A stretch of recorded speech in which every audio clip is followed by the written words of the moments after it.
السلام علیکم۔ شفق YouTube channel کے ساتھ میں ہوں آپ کی ہوسٹ مہرما۔ پارسل۔ بے جان گڑیا نوجوان کو جیسے یکٹک دیکھ رہی تھی۔ اس نوجوان کی نظریں بھی گڑیا کی طرف مرکوز تھیں کہ اچانک گڑیا کے لب ہلے اور پھر گڑیا کے لبوں پر زہریلی سی مسکراہٹ نمودار ہوئی تو نوجوان پر سکتہ طاری ہو گیا۔ ایک روح کے انتقام کی خوفناک داستان۔ آج صبح کیون کو بذریعہ ڈاک ایک پارسل موصول ہوا جس کے بارے میں وہ قطعاً نہیں جانتا تھا کہ وہ کس کی طرف سے آیا ہے۔ پارسل کے اوپر کوئی نام اور واپسی کا پتہ بھی درج نہیں تھا۔ باکس کے اندر 3 فٹ کی حامل ایک نہایت شاندار گڑیا موجود تھی جس کے لمبے برے بال تھے اور اس کے چہرے پر موجود سبز آنکھیں اصلی ہونے کا گمان دیتی تھی۔ گڑیا کے چہرے کی ساخت کو اس طرح سے بنایا گیا تھا کہ وہ دیکھنے والے کی پسندیدگی ظاہر کر سکے۔ کیون کی سمجھ سے بالکل باہر تھا کہ بھلا کون اسے ایسی لڑکیوں والی گڑیا بھیج سکتا ہے۔ اس نے باکس سے گڑیا کو باہر نکالا۔ جب ہی اسے گڑیا پر لگا ایک کارڈ دکھائی دیا جس پر درج تھا، تمہارے لیے۔ کیون نے وہ کارڈ باکس پر سے اتارا اور اسے کھول کر پڑھنے لگا۔ اب جب کہ میں تمہیں ڈھونڈ چکی ہوں تو اب ہم کبھی جدا نہیں ہوں گے۔ کارڈ پڑھتے وقت کیون کو اپنے اونچے لہجے کا بالکل احساس نہیں ہو رہا تھا کہ وہ اونچی آواز میں کارڈ پڑھ رہا ہے۔ اس عجیب و غریب تحریر نے کیون کو شش و پنج کی سی کیفیت میں مبتلا کر دیا تھا۔ وہ غور سے کارڈ کو الٹ پلٹ کر کے دیکھ ہی رہا تھا کہ دفعتاً ایک عجیب سا خوفناک احساس نہ جانے کہاں سے اس کے دماغ میں جڑ پکڑتا چلا گیا کہ کہیں سے 2 آنکھیں اسے گھور رہی ہیں۔ اس نے بے اختیار کارڈ پر سے نظریں ہٹا کر گڑیا کی جانب دیکھا تو یہ دیکھ کر اسے جھرجھری سی آ گئی کہ گڑیا ٹھیک اسے آنکھوں میں جھانک رہی تھی۔ یہ احساس اس کے لیے بھی عجیب تھا کیونکہ جب کیون نے اسے باکس سے نکالا تو اسے یاد تھا کہ گڑیا کا سر نیچے کو جھکا ہوا تھا، مگر اس سے بھی زیادہ عجیب اور سنسنی خیز حقیقت یہ تھی کہ گڑیا یوں دکھائی دے رہی تھی گویا مشکل سے اپنی ہنسی ضبط کر رہی ہو۔ اس کے چہرے پر اس طرح کی مسکراہٹ تھی جو کہہ رہی ہو میرے پاس ایک راز ہے۔ کیون نے اس احساس کو اپنے سر سے جھٹکا اور وہ کارڈ ٹیبل پر رکھنے کے بعد اس گڑیا کو اٹھا کر ڈرائنگ روم میں لے آیا اور ایک کونے میں اسے کھڑا کر دیا۔ ایسے کرنے کے بعد وہ اپنے ہی فلیٹ میں ادھر سے ادھر بے مقصد گھومتا رہا تاکہ وہ اپنے اوپر چھائے اس خوفناک احساس کو جھٹک سکے جو اس گڑیا کی وجہ سے اس پر حاوی ہوا تھا۔ وہ دل ہی دل میں خود کو سمجھاتا بھی جا رہا تھا کہ وہ ایک مرد ہے، اسے اس طرح ایک گڑیا سے خوفزدہ نہیں ہونا چاہیے۔ کچھ دیر قبل جو اسے احساس ہوا وہ محض اس کا وہم تھا اور کچھ نہیں۔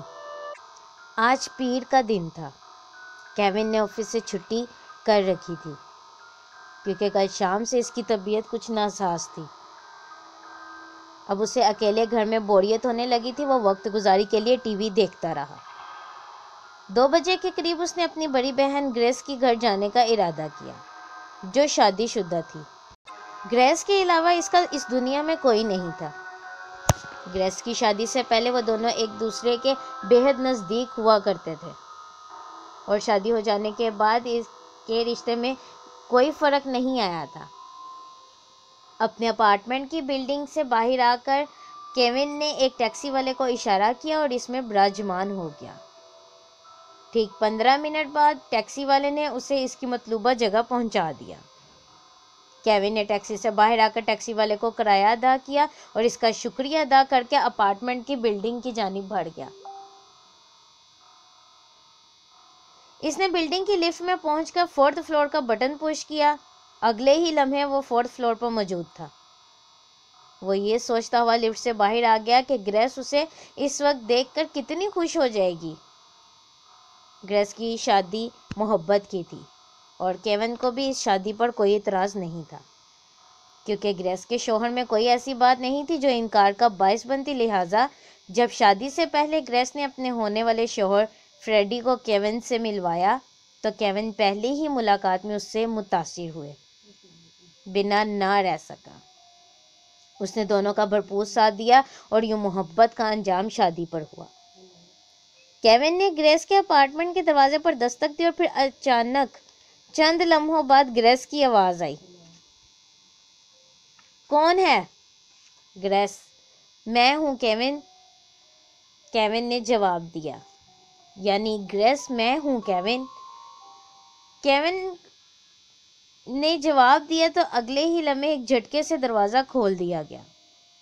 گریس اپنے سامنے کیون کو دیکھ کر خوشگوار حیرت میں مبتلا ہو گئی۔ کیون، تم اس وقت یوں اچانک، اور وہ بھی یہاں؟ چونکا دیا نا، کیون مسکراتا ہوا بولا، اور دونوں بہن بھائی آپس میں بغل گیر ہو گئے۔ تم 100 سال جیو گے، قسم سے مجھے تمہاری بہت یاد آ رہی تھی، اور دیکھو تم چلے آئے، گریس خوشی سے بولی۔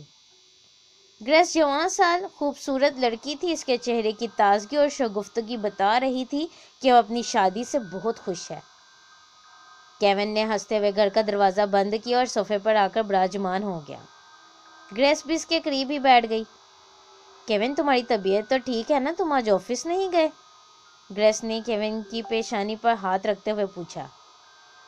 ایک بڑی بہن ہونے کے ناطے اسے ہمیشہ اپنے چھوٹے بھائی کی فکر رہتی تھی۔ کل شام سے ہلکا سا بخار تھا، آج صبح اٹھا تب بھی طبیعت کچھ بوجھل سی تھی، اس لیے چھٹی کر لی، مگر اب کافی بہتر ہوں، کیون نے جواب دیا۔ ایک تو تم بھی نا اپنا خیال بالکل نہیں رکھتے۔ خیر، تم بالکل ٹھیک وقت پر آئے ہو۔ اب ہم اکٹھے لنچ کریں گے، یقیناً تم نے ناشتہ نہیں کیا ہوگا، میں کھانا لگاتی ہوں۔ گریس کہتی ہوئی صوفے سے اٹھی اور کچن کی جانب بڑھ گئی۔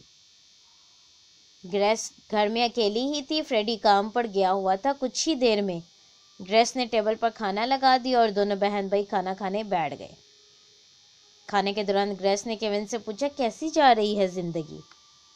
ویسی ہی جیسے پہلے تھی، کیون نے چاول کھاتے ہوئے جواب دیا۔ کیون، تم پھر سے شادی کیوں نہیں کر لیتے؟ آخر کب تک باہر ہوٹلوں کا کھانا کھاتے رہو گے؟ اپنے آپ کو معتدل الزام ٹھہرانا چھوڑ دو، ایک نئی زندگی شروع کرو۔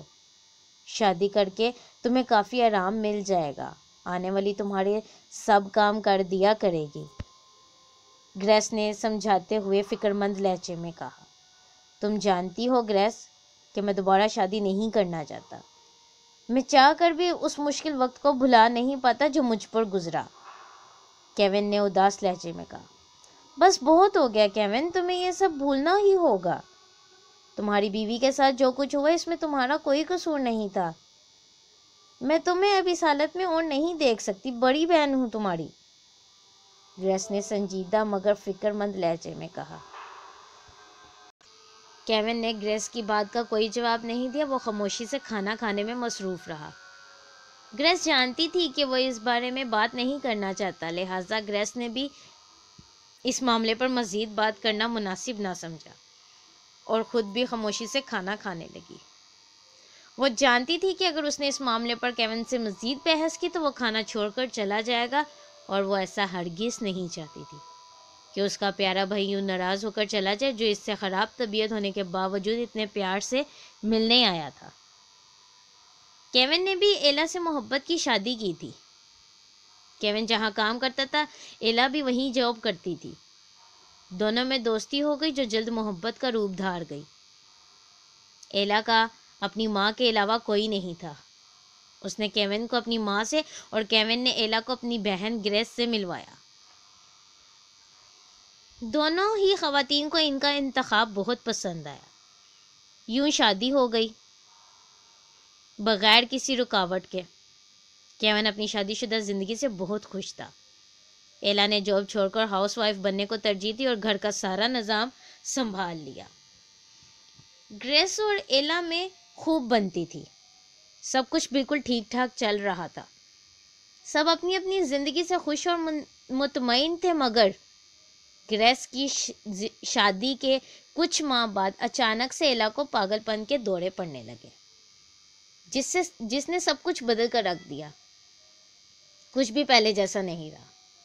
وہ غصے سے چیختی چلاتی، گھر کی چیزیں اٹھا کر ادھر ادھر پھینکتی، تو کبھی گھر کے کونے میں چپ چاپ پڑی رہتی، نہ کچھ کھاتی نہ پیتی، نہ ہی کسی سے بات کرتی، حتیٰ کہ مہینوں نہاتی بھی نہیں تھی۔ کیون کے لیے تمام صورتحال نہایت تکلیف دہ اور پریشان کن تھی۔ وہ ایلا سے بہت محبت کرتا تھا، اسے اس حال میں نہ دیکھ سکتا تھا۔ وہ اب اکثر حیران پریشان رہنے لگا کہ یہ اچانک سے ایلا کو کیا ہو گیا تھا۔ اس نے اس کی محبت میں ہر وہ کچھ کیا جو وہ کر سکتا تھا۔ اس نے ایلا کو ایک سے ایک اچھے ڈاکٹر کو دکھایا، مگر ہر ڈاکٹر نے یہی کہا کہ ایلا دماغی طور پر مفلوج ہو چکی ہے اور اب وہ کبھی ٹھیک نہیں ہو سکے گی۔ کیون کے لیے یہ انکشاف کسی موت کے پروانے سے کم نہیں تھا، مگر اس نے پھر بھی ہمت نہ ہاری۔ جہاں تک ہو سکا اس نے ایلا کے لیے سب کچھ کیا، بلکہ اپنی بساط سے بھی زیادہ کیا۔ ایسے میں اس کی بہن اور اس کے شوہر نے اس کا بھرپور ساتھ دیا۔ ان سب کی سمجھ سے یہ بالا تر تھا کہ ایک اچھی بھلی تندرست لڑکی جس کو کبھی کوئی دماغی عارضہ لاحق نہ ہوا ہو، اسے اچانک سے پاگل پن کے دورے کیوں کر پڑنے لگے، اور نتیجہ یہ کہ وہ پاگل ہو گئی۔ ایلا کی ماں کا کہنا تھا کہ اس کی بیٹی دماغی طور پر بالکل تندرست تھی، اسے کبھی بھی کسی قسم کے دورے نہیں پڑے۔ شادی کے بعد نہ جانے کس کی نظر اس کی ہنستی بستی خوشیوں کو لگ گئی تھی۔ ایلا کی ماں اپنی بیٹی کو زیادہ دیر اس حالت میں نہ دیکھ سکی اور داغ مفارقت دے گئی۔ ایسے موقع پر یہ سنے اس گھرانے کے لیے بہت بڑا تھا۔ انہوں نے جیسے تیسے کر کے ایلا کی ماں کی تدفین کر دی۔ کیون نے 4 سال ایلا کا پاگل پن برداشت کیا۔ اس کے بعد اس کی ہمت بھی جواب دینے لگی۔ گریس بھی اب وقتاً فوقتاً اس سے کہنے لگی کہ ایلا کبھی ٹھیک نہیں ہو سکتی، اس کے ساتھ زندگی گزارنا مشکل ہے، بہتر ہے کہ اسے چھوڑ دیا جائے۔ کیون کے لیے یہ ایک مشکل امر تھا، مگر اب اس کے سوا اس کے پاس کوئی چارہ بھی نہیں رہا۔ لہٰذا دل پر جبراً پتھر رکھ کر اس نے ایلا کو دماغی امراض کے ہسپتال میں داخل کروا دیا، اسی سوچ کے پیش نظر کہ وہاں اس کا علاج بہتر طریقے سے ہو سکے گا۔ وہ ہفتے میں 1 یا 2 بار لازمی ایلا سے ملنے ہسپتال جایا کرتا تھا، مگر یہ دیکھ کر اسے نہایت دکھ کا احساس ہوتا تھا کہ ایلا بہتری کی جانب جانے کی بجائے مزید ابتر ہوتی جا رہی تھی۔ پھر ایک دن اچانک کیون کو اطلاع ملی کہ ایلا ہسپتال کے بستر پر دم توڑ گئی ہے۔ یہ خبر کیون پر پہاڑ بن کر گری۔ وہ فوراً سے پیشتر ہسپتال پہنچا اور بیڈ پر پرسکون لیٹی ہوئی ایلا کو دیکھ کر دھارے مار مار کر رونے لگا۔ گریس اور فریڈی اسے تسلیاں دیتے نہ تھکتے تھے، مگر اس کی بے چین دل کو قرار کہاں تھا۔ یوں لگتا تھا گویا ابھی اس کا دم نکل جائے گا۔ ایلا کے ساتھ اس کی محبت کی شادی کی تھی، لیکن وہ ایلا کے ساتھ صرف 1 سال ہی خوشی کا گزار سکا تھا۔ شادی کے دوسرے سال ان کی ہنستی مستی زندگی کو کسی کی نظر لگ گئی تھی، اور یہ سلسلہ 4 سال تک جاری رہا۔